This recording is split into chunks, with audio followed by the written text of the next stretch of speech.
If you don't want to shop here, you don't have to shop here. I think people have this misconception that there's a sense of elitism here. What annoyed me a bit though was after all I spent, the tip screen still popped up on $110. Meadow Lane is not the only luxury grocery store that popped up in New York City this year. Erewhon also opened up shop. And just to set the tone for what you can expect, this is how Erewhon works. The concept of this. I just spent $30 for this one smoothie. Let's do a live taste test.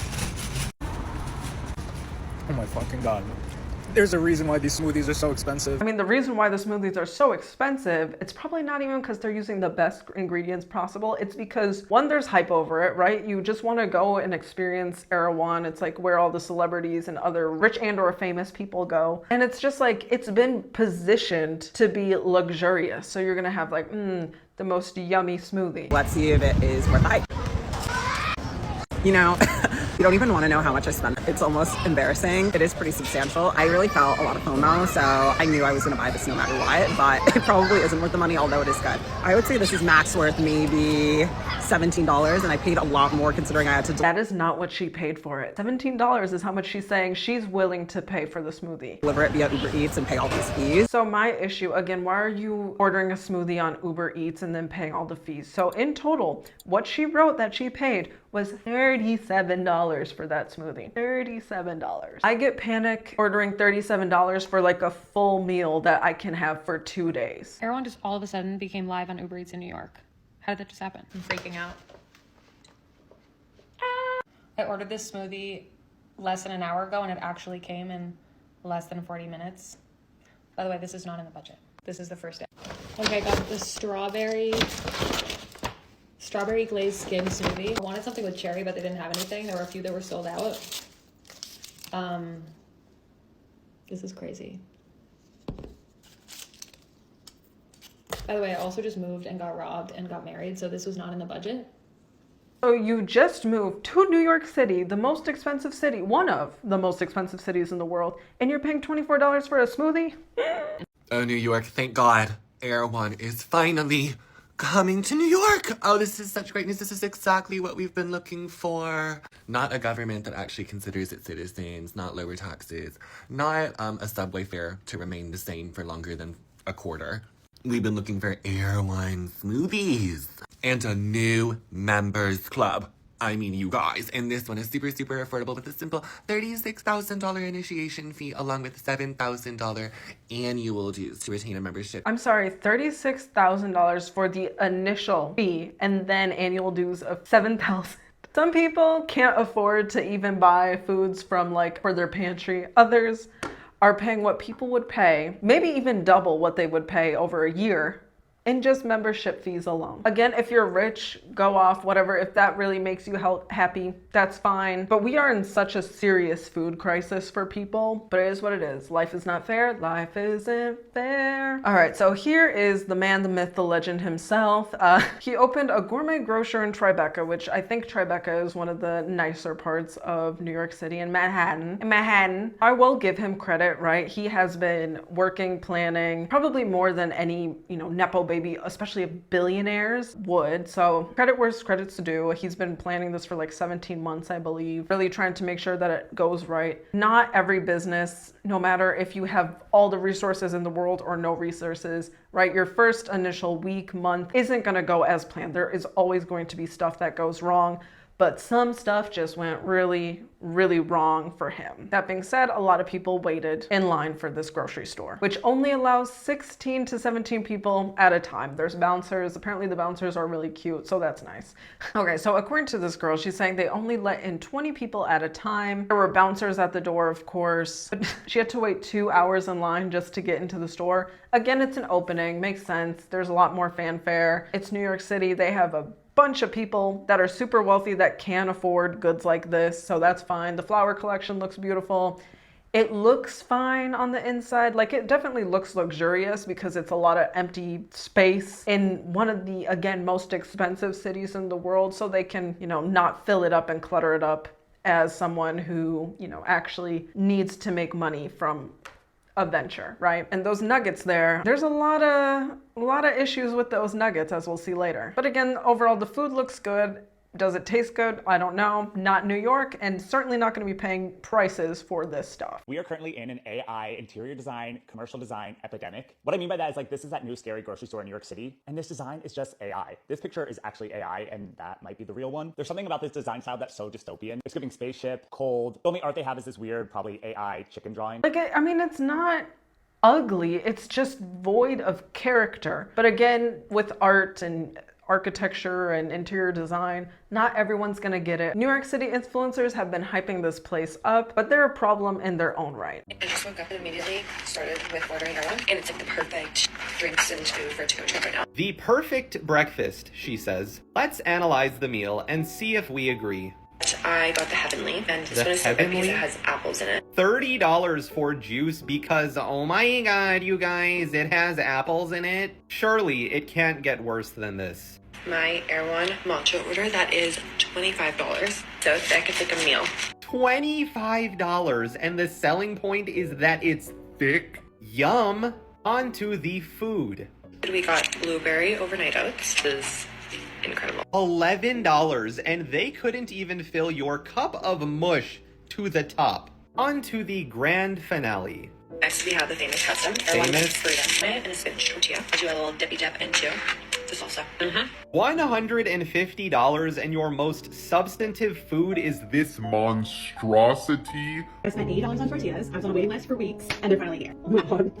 These are delicious tortillas. 100% worth the wait, and they're all made by hand in Lawrence, Kansas. Every time I get off the subway, I feel like I should get a I survived the subway t-shirt. $55 to safely Uber. It's a subway, okay? People take public transportation all the time. If you look at Europe, they're actual like presidents, kings, and queens. I think that's mostly like a Netherlands thing or Belgium or something. They're taking public transportation. It's not that scary. I get it's New York. Someone's probably gonna run and like start shouting in your face, but that's not every single ride on the subway. Had to get the avocado salad. Those things, if you know, you know, it is so good. It's literally half an avocado. They didn't even peel it for her. Okay, so like what else is there? There's like a little confetti, not even confetti worthy of lettuce. I think that's maybe a lemon. Just buy an avocado at that point.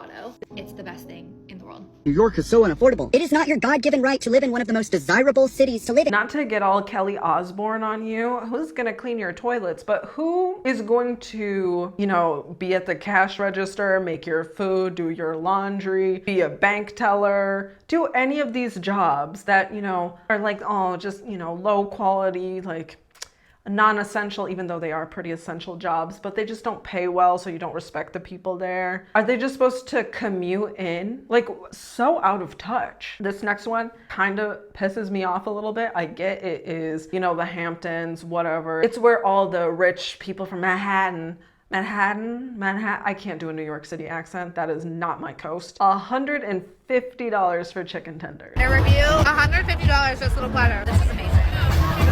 Worth every penny. Worth every penny for this. New York City people, are we buying fruit from those fruit stands on the side of the road? Haven't seemed very sanitary. Oh my god, you guys, a brown man just touched my banana. Is it still safe to eat it? Let's order the Home Alone ice cream sundae for $350.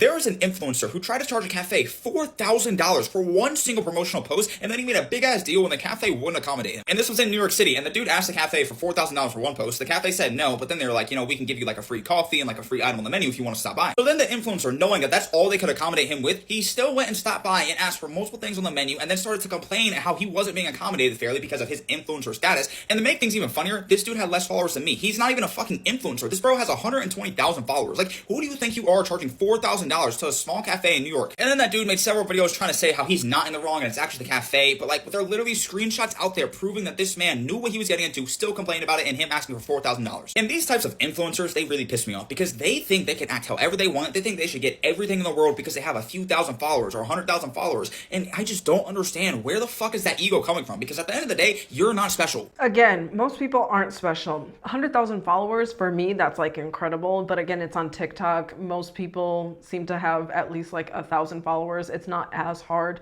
to get 100,000 followers as it is with, say, Instagram or most certainly YouTube, right? There's only like 600,000 people, maybe a few million who have 100,000 followers. Like, what is with the entitlement? There is just entitlement throughout. Influencers and New York affluent rich people live on a different planet from the rest of us, because what is Meadow Lane?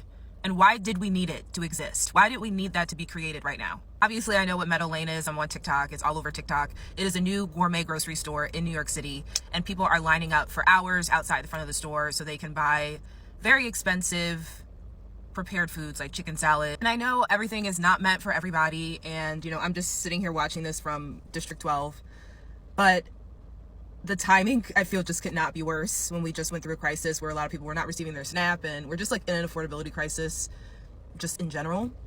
And whatever, like, the owner of Meadow Lane can obviously do whatever they want to do with their money, and this was their passion and they opened this business. But it's just such a clear example of how large the divide is between everyone else, just like regular everyday people, and that very small group of people who are the target audience for this, who are the influencers who are making money, and like the very rich people who can afford to go to a specialty grocery store in the most expensive city in the world and walk out with, one bag full of food that will last them maybe 3 days.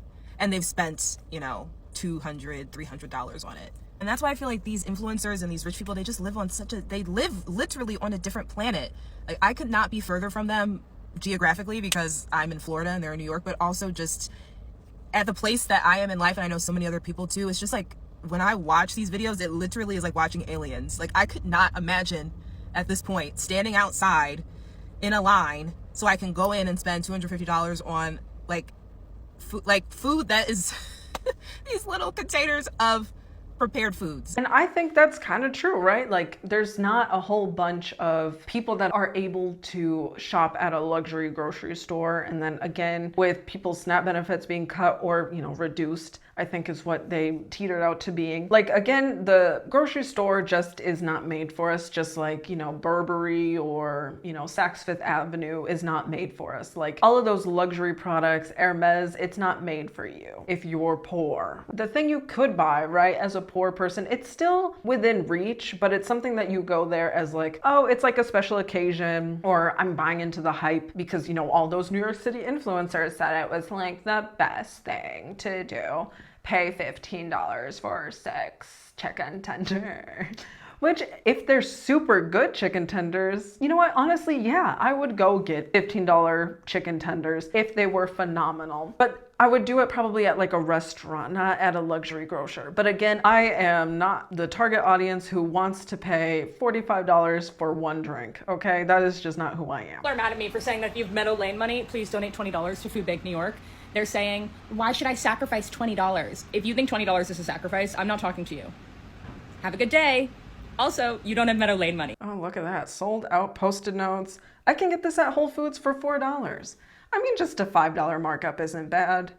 The pastas look good, right? I felt really out of place. $14 for Driscoll strawberries and $10 for cauliflower. If it actually says Driscoll and it's $14, like, that is East Asia pricing. When I went to East Asia a year ago, I was so shocked how much fruit costs, especially strawberries. And it's kind of in line with that. So just go to your local grocer. We're starting this food haul with a $15 order of gluten-free chicken nuggets. There was a bit of controversy about this. Apparently somebody ate this on a TikTok and they were raw. $15, most expensive chicken nuggets in my life. Definitely not raw. Crispy, like the sauce. Don't think I'd pay $15 for them. 6 out of 10. $21 for the LA chop salad. The place felt like Erewhon, so I think the LA chop is appropriate. No meat, lettuce, beefsteak tomato, Italian dressing, some other stuff. For $20, this is gonna have to blow me away. It's just a salad, 4 to 10. All right, we got the Osaka beef here, $27. It's like a restaurant level entree. The beef's got a nice flavor. Sushi rice is nice. I really wanted to hate this for the price. I'm not. Considering the price, 7 out of 10. I just dropped my fork. I'm gonna have to wait 45 minutes for a new fork, so. Cacio pepe mac and cheese. I was pumped for this. Real pumped. First bite was not that impressive. Breadcrumbs are nice. Pasta's a little bit dry. I'm gonna take one more bite and not digging this pasta at all.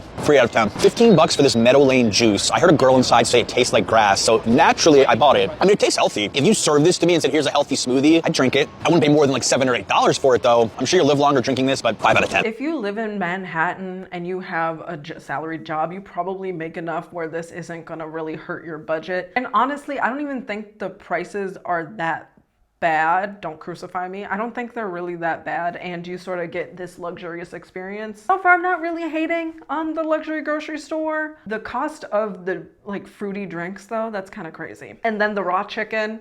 We're at the most controversial grocery store in the world, Meadow Lane. There have been a lot of TikTok videos about people finding raw chicken nuggets. There's a bouncer out front of the grocery store. Ooh, there's a mirror, by the way, in case you want to check yourself out. Me shopping. We got our basket. Let's head to the prepared food section. Oh no. Oh no. He's putting down sold out Post-its. Let's go over. No. No chicken nuggets. And it's only 3 o'clock. All we have left are the salads. Have Caesar salad for $15. Is there any protein? It's got a lemon. There's some sauces, I guess. I'm so glad they have dates. Look at the backlit veggies. If you want some strawberries, that will be $14. I feel like I really need to stock up on my caviar. It's only half my rent. I feel like I'm in Khloe Kardashian's snack closet. This is the merch area of the grocery store because you know every great grocery store needs merch. $85. Watermelon? No price for that. No price for that. Mystery price. I feel like I've been in Meadow Lane for 9 hours. I think that school is out because I am starting to see some high schoolers coming in. That's my cue to leave.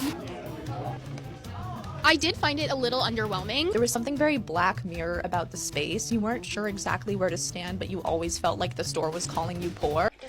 Not the store always calling you poor. I mean, they walked out with 2 things, right? For 44 bucks. In New York, I kind of expect to pay that much though. But again, I might be out of touch with how much stuff costs in America, especially in New York City. I just feel like New York, especially Manhattan, I will get it down at some point. Manhattan, it will cost a lot of money. Need another luxury grocery store. It was really nice in there. I mean, the food is super expensive, so we haven't tried it, but we'll see. Meadow Lane, the newest luxury grocery store in New York City's Tribeca, offers your everyday grocery items, prepared foods to more bougie options, including $750 caviar and $75 matcha powder.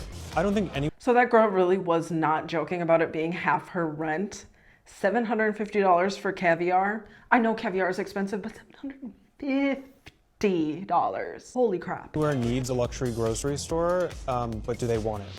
And based on the lines on a Tuesday afternoon, it would suggest to me that there is a desire and a demand for it, but not necessarily a necessity. I'm about to try New York's most expensive new grocery store, Meadow Lane, and a line wrapped around the block. They even have a bouncer outside, and it's a maximum of 5 prepared items per person. 85 bucks for sweatpants. Well, I just spent 45 minutes online and spent $110 on 5 items. We're officially living in a simulation in New York. Like, I get what they're trying to do, but I don't think people are gonna buy that. We're like, wait, did it get closed because there was like rats? So far, one of the best coffees I've had.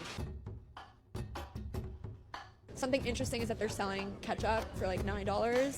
Like, no condiment, especially ketchup, should be $9. I understand, oh, it's probably like that homemade ketchup that's cooked in a crock pot. That is some of the worst ketchup I've ever had in my life. If you ever had like, you know, the hipster burger places, they would have the nasty homemade ketchup. Maybe 1 or 2 of the places would be good. But if I don't see Heinz on my table, I'm pissed off. Water, caviar. I think I spent like $94. This was $100. Okay. This was 50. 40 something. I didn't buy anything. $55 or less than you thought. You know, a little bit more, but it's okay. It's the experience, I'll say, yeah. I came for the chicken salad. Once Bethany Frankel said it was really good, like I was like, I need to try. How long did you wait in line? Probably like 7 minutes. I came on Friday, but the line was like 2 blocks down, so I didn't go. It was probably about an hour. 25 minutes. Probably like 10 minutes. About an hour, 45 minutes, so wasn't too bad. We actually came yesterday. We came twice. Well, also, so like the rat video that was going around, it didn't deter me. I think that opening a grocery store, I honestly commend him because like I feel like so much goes into it. Do you think next time you're in the city, you'll come back? I gotta try it first. Let's try, see what we got, and then go from there. It definitely would once the line gets shorter because I work right down the street. I can see myself like popping in, coming back. No, it could be a one and done. So now it's time for an actual taste test of these products. Hot. It's gonna burn our mouth. I heard this honey mustard is drinkable. These are really crunchy. They have good flavor. The honey mustard's delicious. Is it better than a normal chicken tender? I don't know, but I think the chicken quality is high. See, if the chicken tender isn't super good, like, I mean, I guess the chicken quality seems high, but if it doesn't taste super good, like, I guess it was something to try, right? For $15 for the 6. $15 chicken nuggets and a Diet Coke. I have to say, these are the most interesting looking chicken nuggets I've ever seen. $15 for 6 nuggets. Coke was reasonably priced at $2, and you get free honey mustard when you buy the nuggets. That's nice that they give out free honey mustard, because in Europe, at least where I am in the Czech Republic, guess how much I paid for a packet of ketchup at McDonald's? 50 cents? Did he say that? You would be spot on. So I guess the luxury store is still more bang for your buck, giving you a premium sauce. I don't even want to know how much the sauce would cost. They taste like hot, flavorless couch cushion. Not a fan of the texture, needs more salt. The inside kind of resembles like an IKEA Swedish meatball. They pretty much taste the same with the honey mustard, so really not great. You want a nugget here before you go to there? $15 for 6 nuggets. Let me know what you think. They're strange, right? They're really weird. It's like puffy. Right, yeah. I will not be finishing those. All right, here we go. What you've been waiting for, the raw chicken nuggets. Does that look like cooked chicken to you? Wait, not to be a hater, but I've been thinking about these all day. So I went to Meadow Lane this morning, and I think my chicken nuggets were raw, and I thought I was just like confusing myself, and then I posted something on my story, and people were like, oh, mine were raw too. Cut another one open. This was the one, literally the only thing I've eaten was this one, and I bit into it, and this is what it looked like. And I was like, that looks a little bit raw to me. I don't know, like, these are cold right now, but does that look raw to you? If it's just like, if they're just like juicy chicken nuggets, but I'm like, this looks pink. Most definitely looks like pink to me. So I don't know if I should like cook them more, or this is the one that I ate earlier, which I feel like is probably like, does that look like cooked chicken to you? There's no hate going on here. I literally got so much stuff and I loved it. I have my haul coming soon, but I just like don't know if I should eat these or not. I know that this is like the most high in demand thing that they're selling right now. Maybe they're just like trying to cook them faster, which like I get, but just putting the word out there that maybe we need to cook them a little bit longer. Yeah, because I would be so upset if I was thinking about these all day as she said she was. Thinking about them all day as she said she was. And Q Gordon Ramsay, where he's like, it's a raw. But I would be so upset. Like, again, it's understandable you're trying to churn out more product, and as we'll learn a little bit further in the video, like Sam, the owner, the CEO of the Grocer, Meadow Lane here, did not expect the reception.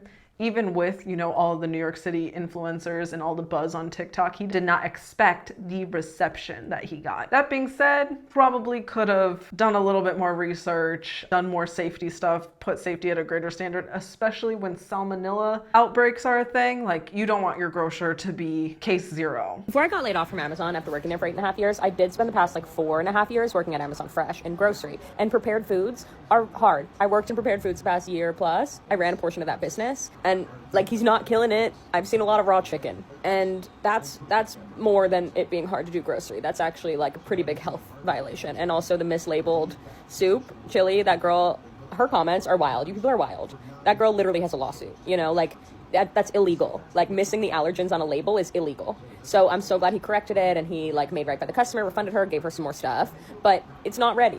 So everybody's hating on me because I opened a gourmet grocery store?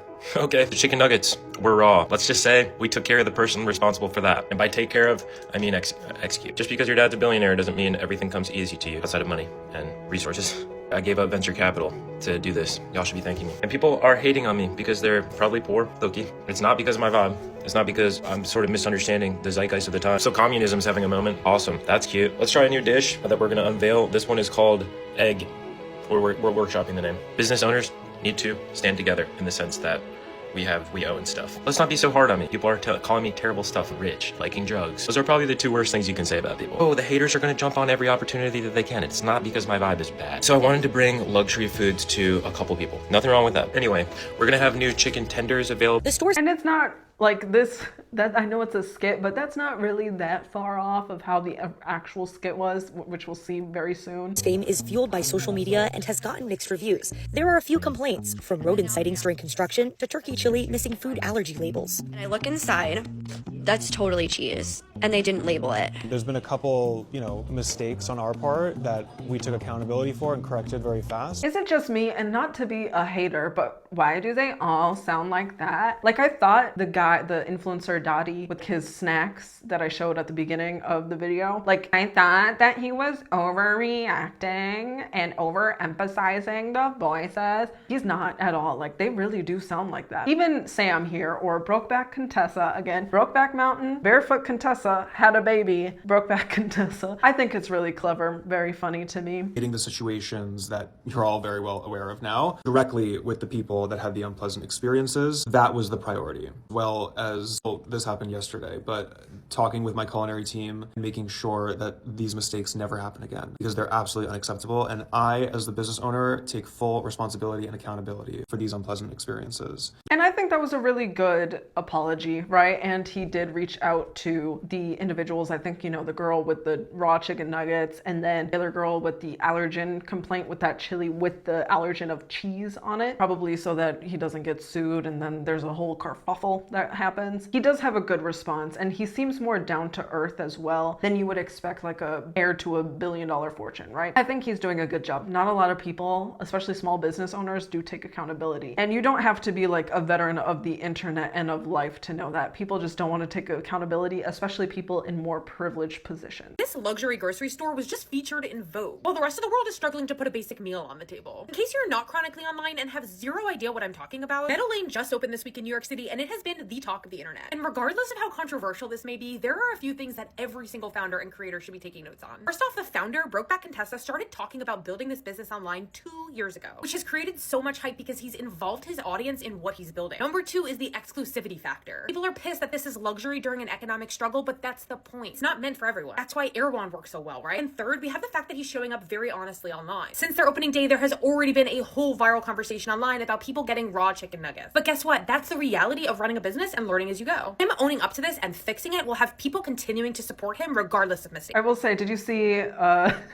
the Crustables looking peanut butter jelly sandwiches? Bro, you have like a culinary degree. You went to Italy. Don't sell us Crustables. $15 Crustables. Beige pill do you have to be to wait in line 2 hours for $15 chicken nuggets that are currently best known for being salmonella Russian roulette? In case you haven't heard, New York's hottest club is Meadow Lane. This gourmet grocer has everything: egg salad, chopped salad, the design appeal of an upscale dermatologist, or one of those fake towns for kids, a Korean-inspired Capri Sun brought to you by an Australian, merch on a silver platter, and your favorite New York influencers who are not boring, they are just hungry. This Erewhon dupe was rumored to be opening forever ago, and now that it's here, the lines are crazy, and even Vogue is in the room here, but nobody seems to be reading it. Meadow Lane isn't Zabar's, or the dearly departed Dean and DeLuca, and it's also not Erewhon. This is grocery shopping pageantry. Very few differences between this place and the Jellycat Diner, except a plushie is realistically not harboring foodborne pathogens. Others have mentioned this too, but the timing is not great,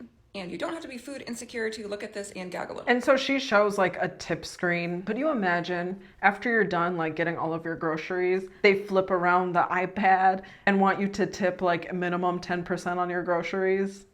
Please. But you know what? Maybe the rich just like tipping. I don't know. I don't know their situation. Where are all the publicists? Every time you scroll on this app or Instagram, every time you go out into the world, I feel like you will see something that will make you stop and pause and go, how did this get past the marketing team? I just saw this post, and it's by Vivrel, and they're like interviewing people that are in line for Meadow Lane, that gourmet grocery store, and the girl they're interviewing is like, oh yeah, like they're carrying my product. She's like, what's the product? She's like, it's called Soul Tonic. And that already gives you pause when you hear it, because it's a white Australian woman talking about this Korean tonic that she's selling in a gourmet grocery store.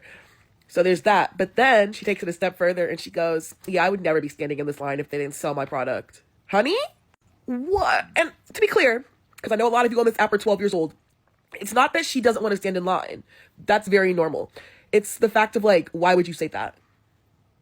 Like literally, why would you say that.org? Girl, what? No, could you imagine? So you were supposed to be promoting this grocery store because it is, I don't know how many grocery stores, her little tonic or whatever, her little Capri Sun, how many stores it's in. But we know for a fact it's in Meadow Lane. So why are you kind of saying, yeah, I don't really get the hype. I wouldn't be in this store. I'm going to stop with the Australian accent. I wouldn't be in this store unless it was holding my product. I don't get the hype of it. Those are inside thoughts. I understand you want to be honest. Australians are more blunt blunt and brutal than any of the other, you know, English speaking countries, right? Like you're not going to hear that necessarily from the British, right? Or especially not an American, and especially not like a Midwesterner or, you know, West Coastian. Maybe that's more like East Coast behavior where they are going to be more blunt and honest with you, but we kind of tried to guard our true feelings so that we don't hurt your feelings. But girl, like where is the PR for this place? Is it just the New York City influencers? But in this next video here, he's going to talk about how they did not expect at all that there was going to be so much reception and so many people. In their projections, they thought probably half of what actually happened was going to be, but I'll let him speak. I think I've mentioned this before, but we did not anticipate this kind of demand, and we didn't anticipate it persisting this long, especially during weekdays. So right now, we are only operating from like 12 p.m. to around 7 p.m. And initially, our operating hours were supposed to be 7 a.m. to 9 p.m.